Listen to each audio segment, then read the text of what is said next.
right, tell everybody who you are. I am Gracie. And what are we reading? The Dream Giver for Teens. And this is the next part. We stopped over at the chapter, so this is the next chapter. It's chapter 3. Okay. And this is by Bruce Wilkinson. Okay. And tell everybody what we're reading outside today. We're reading outside. If they keep hearing that, it's the bridge in the background. There's a couple things on the bridge that make that shuddering sound. Okay?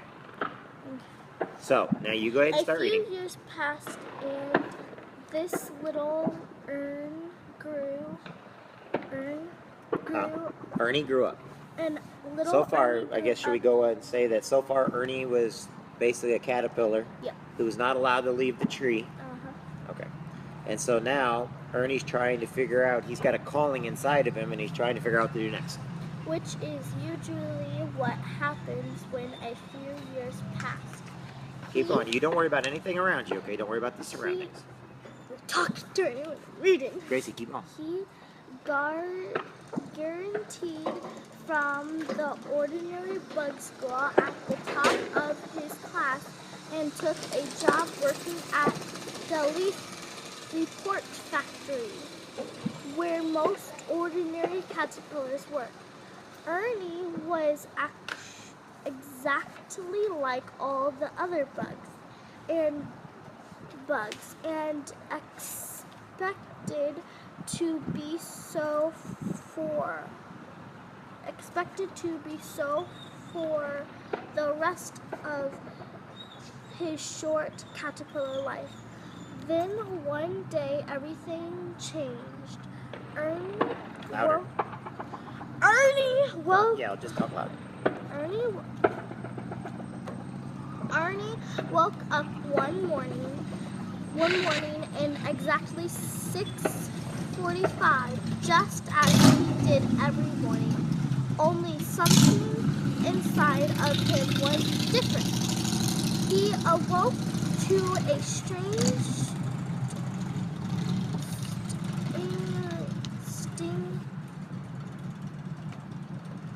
Where? Right here. Stirring in his heart. And Ernie suddenly realized that deep inside he wanted more than this ordinary life. He wanted to do more than submit reports on leaves and eat all day, more than... Easy, slow down, now stop, go to the next sentence. All day. And for some reason he felt as if he was supposed to be doing more than that. He just didn't know what. Ernie gazed longingly out his window and wondered what life beyond the small island was really like. Glancing over at his clock, he realized he would be late for work if he didn't hurry. He quickly stuffed these strange new feelings away and went to work all day long. Ernie tried not to think about wanting more or about wanting to be more. He tried to convince himself that his ordinary life was all there was. He even tried to convince himself that he was happy with the way things were. Even thought he knew he wasn't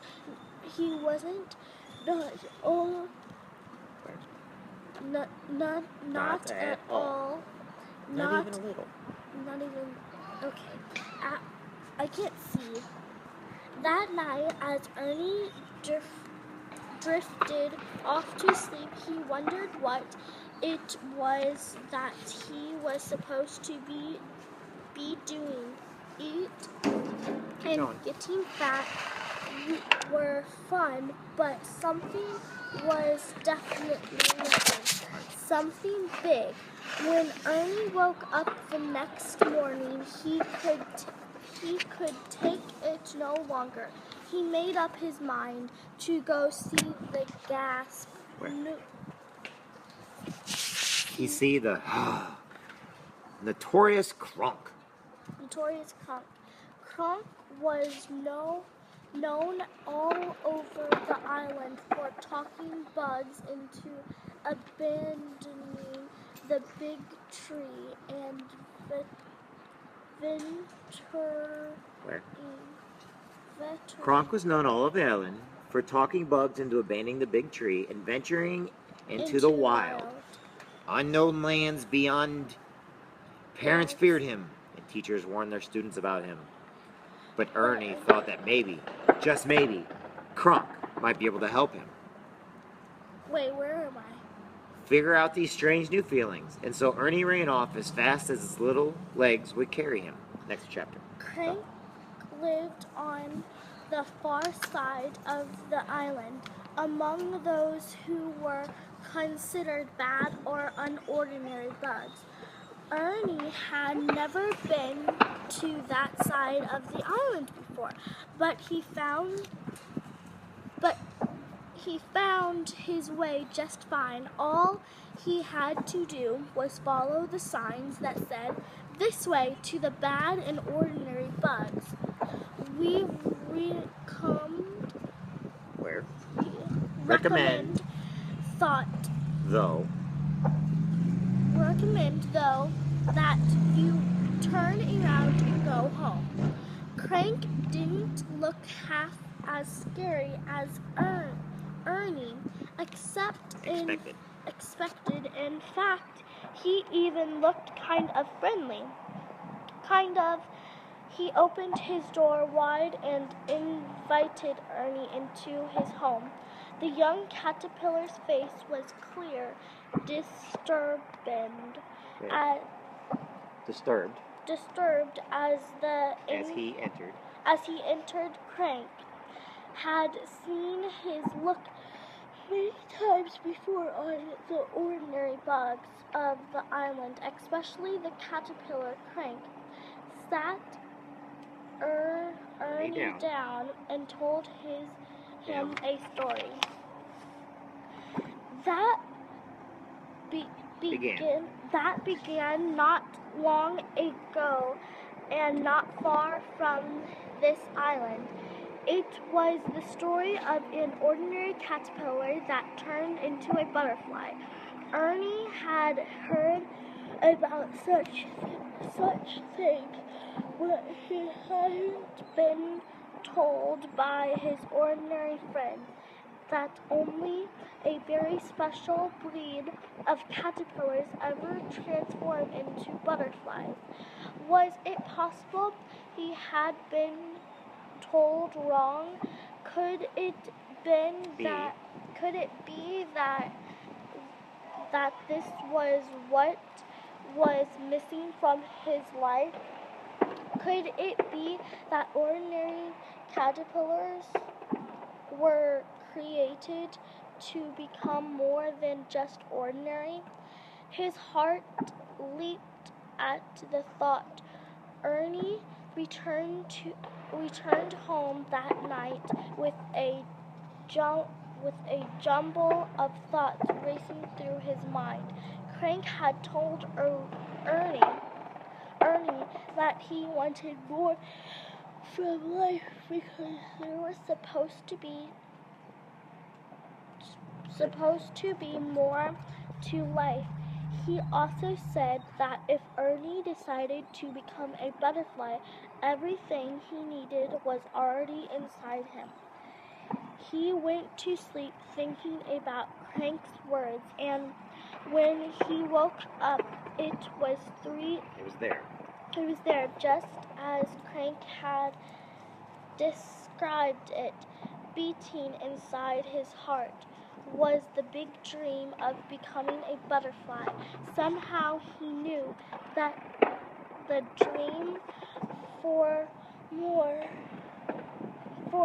had always been there. He just hadn't looked long enough. But he wasn't looking. You can stop there. But it was amazing. Okay, make a mark on your picture because, like I said, we're going to go to the next chapter then. So what'd you learn from that chapter? What'd you learn from that one? That You can shut the book. he wanted to be a butterfly. And so some of these caterpillars they're not even butterflies, are they? Like, they can't turn into a butterfly. Because they are scared to. And so it's better just to sit and eat and look at leaves all day and keep eating and getting fat, but never turn into a butterfly. So when there's some people out there, they do nothing with their lives. They don't listen to that little thing, you know, when it's like, oh man, I really want to do it.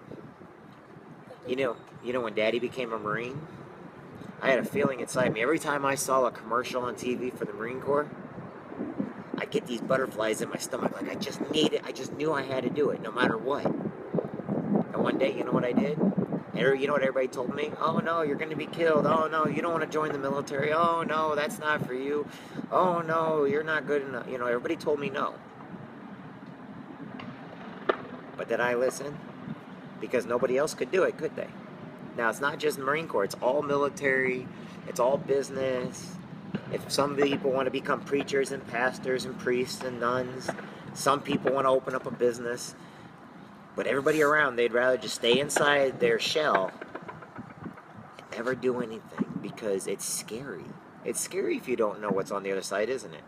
It's like going into a haunted house. I watched a TV show one time when I was like your age, and I was scared to watch it, and somebody was watching it. Turns out we saw the zipper on the back of the costume of the bad guy. Oh, yeah. So guess what? It wasn't so scary anymore, was it? Nobody else would look, but we looked. So remember, if you get those stirrings inside of you to go on to do the next thing, it doesn't mean do anything bad. It means you've got a calling in your life. What that calling is, we don't know yet. You're 9 years old right now. But one day, you need to always become a butterfly. It doesn't matter how much I protect you or Mommy protects you. It doesn't matter. One day you're going to have to, okay? But you don't want to do nothing bad. But when it's time to do, you're going to know inside. Just like those butterflies. And we see a lot of caterpillars that never turn into butterflies, don't we? Because they don't know what's going to happen next. So they're scared. We never want to be scared of what doesn't go on next, right? They're so worried about what other people are going to say or think or do that they never live to their full potential. One day, when you're old enough, don't worry about what a boy says or a girl says or anybody else. You need to live to your full potential. And you need to spread your wings. But guess what? Become a butterfly? That's the next chapter. That's why we're reading this book. It's hard. And that's why it's scary. So far so good with the book? Uh-huh. Alrighty. Now Daddy will read the other one later, but anyway, we'll tell everybody we're going to go play now. Bye-bye. Time to go play.